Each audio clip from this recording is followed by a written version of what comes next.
কই গো টুকির আম্মু?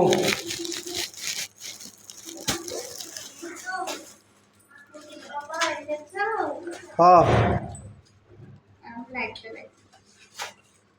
কাছে তো টাকা পয়সা নাই বুঝছো, ওদিকে বাজারও করতে হবে, সেই জন্য বেতন এখনও পাইনি। কাছে 60 টাকা ছিল, তার থেকে এই যে শুটকি আনছি, চিংড়ি শুটকি। তুমি তো আবার চিংড়ি শুটকি খুব ভালো খাও। হ্যাঁ, ডাউল রান্না করবা, পাশাপাশি শুটকি ভর্তা, এদের চালাইতে হবে। বেতন যদি বিকেলে ঢোকে তাহলে বাজার করবো আর কি।